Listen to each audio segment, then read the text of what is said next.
Mr. Chairman, and members of the Permanent Forum, esteemed representatives of the United Nations, UN Permanent Forum delegates. I would like to acknowledge the Indigenous hosts and thank them for welcoming us to their ancestral lands. My traditional name is Kublas.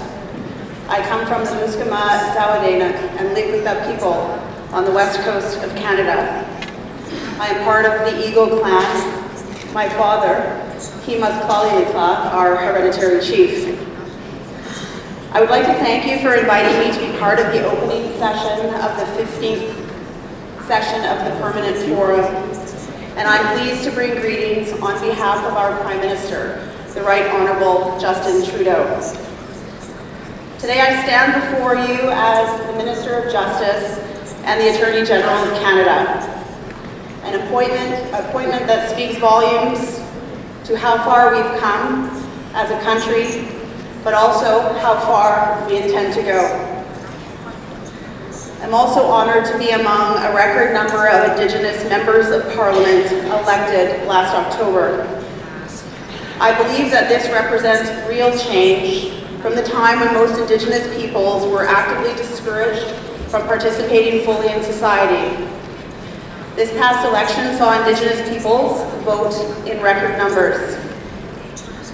Further, I am extremely proud to be part of a government whose leader has made a solemn commitment to fundamental change, with a vision for true reconciliation with Indigenous peoples. To this end, our Prime Minister has tasked all ministers to work towards rebuilding the relationship, which is set out in each of our public mandate letters. Letters that state, and I quote, "No relationship is more important to me and to Canada than the one with Indigenous peoples. It is time for a renewed nation-to-nation relationship with Indigenous peoples based on recognition of rights, respect, cooperation, and partnership." That said, this is perhaps the most challenging area of public policy our government's priorities seek to address. But this work is necessary and long overdue. We must complete the unfinished business of confederation. Rebuilding the nation-to-nation relationship and achieving reconciliation lies at the heart of a strong Canada.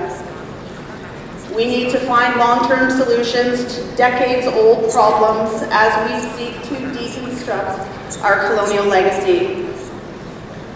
Important to this work will be implementing the calls to action set out in the recent report of the Truth and Reconciliation Commission, which considers the legacy of residential schools.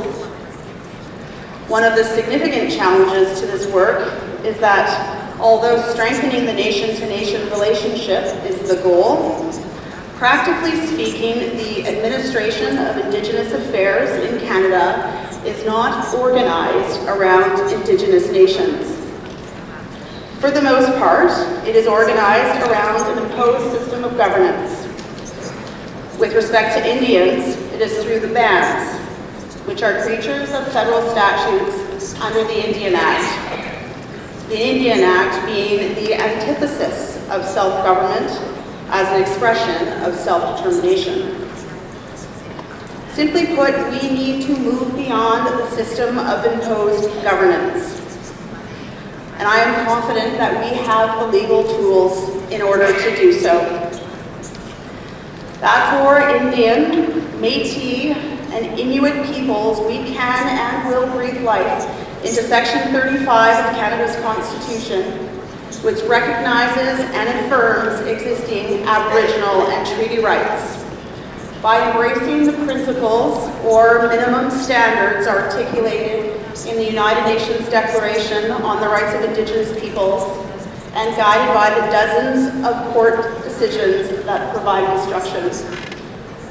My colleague and friend, the Honourable Carolyn Bennett, will be making a statement tomorrow about the Declaration. The challenge moving forward, I submit, is not to fight the battles already won, but rather to translate these hard-fought-for rights into practical and meaningful benefits on the ground in our communities. But as any person who has worked in Indigenous communities in Canada knows, it is not easy to decolonize. It is not easy to throw off the shackles of 140 years of the Indian Act system, as an example. Indigenous communities are clearly in a period of transition, of nation building and rebuilding. Our job as the Government of Canada is to support this transition. Tied to the fundamental work of nation rebuilding and implementing the United Nations Declaration, one of the biggest legal questions we need to unpack is how to implement the concept of free, prior, and informed consent. The Declaration recognizes that Indigenous peoples have both individual and collective rights. Participation in real decision-making is at the heart of the Declaration's concept of free, prior, and informed consent. That Indigenous peoples must be able to participate in making decisions that affect their lives. There are many facets to the question, differing perspectives, and a number of options. All require a new nation-to-nation relationship reflected in our unique constitutional requirements. So how do we move forward? As the late Nelson Mandela taught us, beyond the necessary truth-telling and healing, reconciliation requires laws to change and policies to be rewritten. We intend to do so in full partnership. There is a need for a national action plan in Canada, something our government has been referring to as a reconciliation framework. In accordance with the reconciliation framework, we need more effective and clear ways of recognizing Indigenous nations and providing supports in the transition for those nations that are ready, willing, and able to move beyond the status quo. At the same time, we need to ensure that communities continue to receive the necessary programs and services during the period of transition. This work also necessarily includes developing a new fiscal relationship with Indigenous governments. We do not need to reinvent the wheel completely. It is important to understand what has worked and why, and to build on the success. There are already many positive steps that have been taken. Within Canada, there are modern treaties and examples of self-government, both comprehensive and sectoral. There are national and regional Indigenous institutions that support nation rebuilding, for example, in land management and financial administration.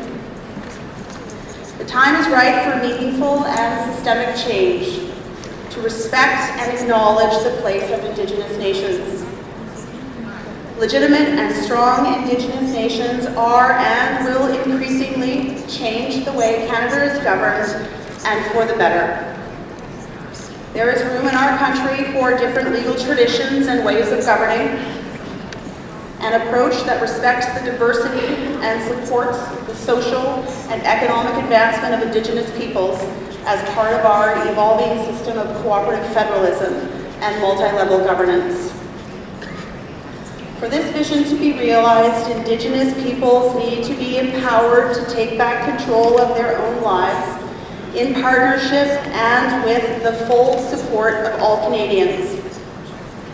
For change to occur, communities must go through their own processes of empowerment and local transformation through healing, rebuilding, and capacity development. In doing so, we can continue to make real progress. And this is not just true for Indigenous peoples in Canada. There are common challenges and opportunities for Indigenous nations, no matter where they exist in the world. And that is why the United Nations Permanent Forum is such an important mechanism. The bringing together of states, of Indigenous peoples, to address issues of fundamental importance over the past 15 years has made an immense impact with respect to the recognition of rights of Indigenous peoples. There have been 2 official international decades of the world's Indigenous peoples. I say, let us make this the century of the world's Indigenous peoples, one where Indigenous peoples, no matter where they live, deconstruct their colonial legacy and rebuild their communities. Let us make it a century where nation states and Indigenous peoples work in partnership towards true reconciliation that supports strong and healthy Indigenous peoples that are in charge of and in control of their own destinies. This, my friends, is our objective. Where the United Nations Declaration on the Rights of Indigenous Peoples and the work of this place is a means to an end and not the end in itself. The end being an improved quality of life for Indigenous peoples with practicing and thriving cultures. I wish you all the best in your deliberations. Yala Kasla.